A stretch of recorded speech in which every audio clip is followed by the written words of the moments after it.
দুই বাংলার সবথেকে জনপ্রিয় অভিনেতাকে পশ্চিমবঙ্গের দেব নাকি বাংলাদেশের সাকিব খান? এই প্রশ্নের উত্তর খুঁজে বের করতে গেলে প্রথমে আমাদেরকে এই দুজনের কেরিয়ার সম্পর্কে একটা বিস্তারিত আলোচনা করতে হবে, তারপর গিয়েই উত্তর খুঁজে পাবো। তাহলে চলুন বেশি দেরি না করে বিস্তারিত আলোচনা শুরু করা যাক। দীপক অধিকারী ওরফে দেব, 25শে ডিসেম্বর যিশুর জন্মদিন। এর পাশাপাশি এই দিন বাঙালির প্রিয় তারকা দেবেরও জন্মদিন। 1982 সালে কেশপুরের গ্রাম মহেশখালীতে জন্মগ্রহণ করেন দীপক অধিকারী। তার পিতার নাম গুরুপদ অধিকারী এবং মাতার নাম মৌসুমী অধিকারী। দেব তার শৈশবে বেশিরভাগ সময় কাটিয়েছেন চন্দ্রকোনায় মামার বাড়িতে। এরপর তিনি বাবা মার কাছে মুম্বাই যান এবং বান্দার পুরুষোত্তম হাই স্কুল এবং পরে পুনের বিদ্যাপীঠ বিশ্ববিদ্যালয় হতে কম্পিউটার ইঞ্জিনিয়ারিং নিয়ে পড়াশোনা করেন। টলিউডে পা রাখার আগে দেবের দেখা পাওয়া গিয়েছিল এক মিউজিক ভিডিওয়, যেখানে তিনি শিব মন্দনায় একটা মিউজিক ভিডিও করছেন। ভিডিওটি পুরোটি দেখার জন্য আপনি ইউটিউবে পেয়ে যাবেন। এবার আসি দেবের ফিল্মি দুনিয়ার কেরিয়ার শুরুর।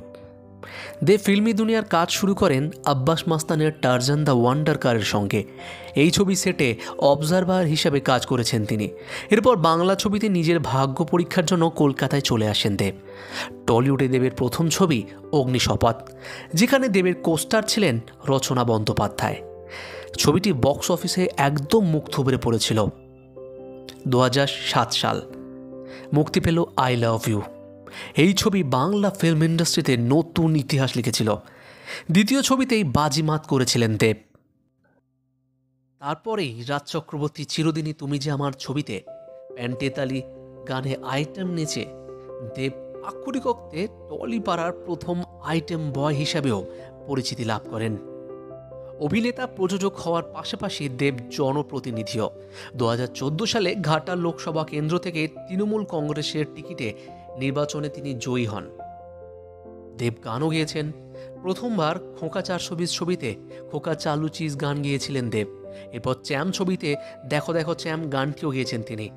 প্রযোজক দেবের প্রথম ছবি ধূমকেতু, যদিও সেই ছবি আজ পর্যন্ত মুক্তি পায়নি। দেব এন্টারটেইনমেন্ট ভেঞ্চার্সের ওরফে মুক্তিপ্রাপ্ত প্রথম ছবি চ্যাম্প 2017 সালে মুক্তি পেয়েছিল। এই ছবিটি সুপারহিট হয়েছিল। তারপর Dev as a actor, as a producer হিসাবে মানুষের মন জয় করে যাচ্ছেন। এবার আসা যাক শাকিব খানকে নিয়ে। অভিনয় কেরিয়ারের শুরুটা হয়েছিল 1999 সালে সোহানুর রহমান সোহানের অনন্ত ভালোবাসা সিনেমার মাধ্যমে। 1999 সালের 28শে মে মুক্তি পেয়েছিল সিনেমাটি। মশাল চরিত্রে দেখা গিয়েছিল তাকে। তিনি রোম্যান্টিক কমেডি, অ্যাকশন থ্রিলার এবং বিভিন্ন রকম চরিত্রে অভিনয় করেছেন। শাকিব খান তার অভিনয়ের জন্য যেমন জনপ্রিয়তা পেয়েছেন, তেমনই তৈরি হয়েছে তার অনেক ভক্ত। বাংলাদেশি চলচ্চিত্রে অবদানের জন্য বেশ কয়েকটি পুরস্কারও পেয়েছেন তিনি। অভিনয় কেরিয়ারে 2 যুগ পূর্ণ করেছেন শাকিব খান। তারকা খ্যাতি দিয়ে পৌঁছেছেন অসংখ্য ভক্তের হৃদয়ে। ভালোবাসা পেয়েছেন গণ্ডি পেরিয়েও। হয়ে উঠেছেন অপ্রতিদ্বন্দ্বী, অপ্রতিরোধ্য নায়ক। শাকিব খানের কেরিয়ারে উত্থান নায়ক মান্নার মৃত্যুর পর।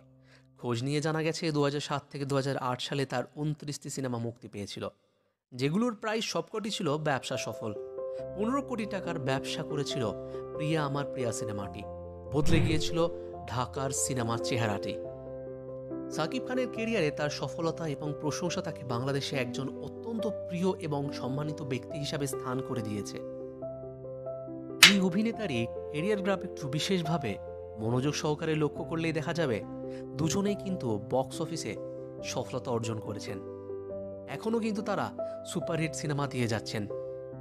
দুই অভিনেতাকে আলাদা করে দেখতে গেলে কখনোই কিন্তু আমরা তুলনা করতে পারবো না। দেব যেমন একটার পর এক সুপারহিট সিনেমা দিয়ে যাচ্ছেন পশ্চিমবঙ্গের অডিয়েন্সের জন্য, অর্থাৎ টলিউডের জন্য, সেরকমই ঢলিউডের জন্য শাকিব খানও একটার পর একটা সুপারহিট সিনেমা দিয়ে যাচ্ছেন।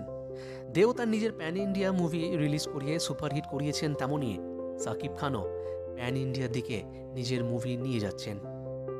দুই অভিনেতার কোনো তুলনা হয় না। তবে সাউথে যেমন একটা অভিনেতা সিনেমাতে অনেক রকম অভিনেতা এসে কোলাপ করছেন, এমনকি আমরা দেবের সিনেমাতে শাকিব খানকে এবং শাকিব খানের সিনেমায় দেবকে দেখতে পারি না। অবশ্যই কমেন্ট বক্সে কমেন্ট করে জানাবেন এবং আপনার প্রিয় অভিনেতাকে অবশ্যই সেটি কমেন্ট করে জানাবেন।